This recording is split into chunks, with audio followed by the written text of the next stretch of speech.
അപ്പൊ ഇൻസ്റ്റാഗ്രാം യൂട്യൂബിൽ തുറന്ന ആകെ കാണുന്ന വീഡിയോ ആണ് ക്രീം പെൻ ഉണ്ടാക്കണം കേട്ടോ. ഇതാണ് ആ ഒരു മുതല്. അപ്പൊ എങ്ങനെ ക്രീം പെൻ ഉണ്ടാക്കാന്നാണ് ഞാനും നിങ്ങൾക്ക് ഒന്ന് കാണിച്ചു തരാൻ പോണത്. വളരെ പെട്ടെന്ന് നമുക്ക് നമ്മുടെ വീട്ടിലുള്ള സാധനങ്ങൾ വെച്ചിട്ട് ഒരു അടിപൊളി ക്രീം പെൻ ഉണ്ടാക്കാം. അപ്പൊ നിങ്ങളെല്ലാവരും ഉണ്ടാക്കി കഴിച്ചു നോക്കിയിട്ട് നിങ്ങളുടെ അഭിപ്രായം നിർദ്ദേശം നമ്മളെ അറിയിക്കുക. അപ്പൊ നമുക്ക് വീഡിയോയിലോട്ട് പോകാം. ഓക്കെ. അപ്പൊ ഇതാ നമുക്ക് ആദ്യം വേണ്ടത് കുറച്ച് പഞ്ചസാര ഇട്ടെ, ഒരു 4-5 സ്പൂൺ പഞ്ചസാര ഉണ്ട്. നന്നായിട്ടൊന്ന് പൊടിച്ചെടുക്കട്ടെ. അപ്പോൾ ഇതാ നമ്മൾ പഞ്ചസാരൊക്കെ നന്നായി പൊടിഞ്ഞ് കിട്ടിയിട്ടുണ്ട് കേട്ടോ. ഇനി നമുക്ക് ഇതിലേക്ക് വേണ്ടത് പാൽപ്പൊടി കേട്ടോ. അപ്പോൾ ഞാൻ ഇവിടെ ഉപയോഗിക്കുന്നത് നമ്മൾ 10 രൂപയുടെ ചെറിയൊരു പാക്കറ്റ് പാൽപ്പൊടി. അപ്പോൾ അത് ഫുള്ളായിട്ട് ഞാൻ കൊടുക്കുന്നുണ്ട് കേട്ടോ. അതിനുശേഷം ഇതാ നമുക്ക് ചെറിയൊരു പീസ് ബട്ടറാണ് വേണ്ടത്. അപ്പോൾ ബട്ടർ ഉപ്പില്ലാത്ത ബട്ടർ എടുത്തോളി, അല്ലെങ്കിൽ ക്രീം ഉപ്പിൻ്റെ ടേസ്റ്റ് വരും കേട്ടോ. ഇനി നമുക്ക് വേണ്ടത് ഒരു 4-5 ടീസ്പൂൺ പാലാട്ടോ. ഇനി ഇതെല്ലാം കൂടി കൂട്ടിയിട്ട് ഒന്നുകൊണ്ട് കറക്കിയെടുക്കുക. അപ്പോൾ മിക്സിയിലിട്ട് ഒന്നുകൊണ്ട് കറക്കിയെടുത്താൽ ഇതുപോലത്തെ ക്രീം കിട്ടുക കേട്ടോ.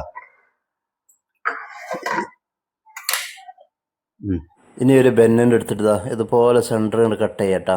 2 പീസ് ഉണ്ടാക്കിക്കോടി. നിങ്ങൾക്ക് ചൂടാക്കണമെങ്കിൽ ചെറുതായിട്ടൊന്ന് ചൂടാക്കി കൊടുക്കട്ടോ. അപ്പോൾ ഞാൻ ചൂടാക്കുന്നില്ല. ഇനി നമ്മൾ അടിച്ചു വെച്ച ആ ഒരു ക്രീം ഉണ്ടല്ലോ, അതിൻ്റെ ഉള്ളിൽ നന്നായി തേച്ചിട്ട് പിടിപ്പിക്കട്ടോ. പ്രത്യേകിച്ച് ഒരു ചൂടോ ആവിയോ ഒന്നും തന്നെ വേണ്ടട്ടോ. വളരെ ടേസ്റ്റി ആയിട്ടുള്ളൊരു സാധനമാണ് നമ്മൾ ക്രീം പെൻ പറഞ്ഞത്.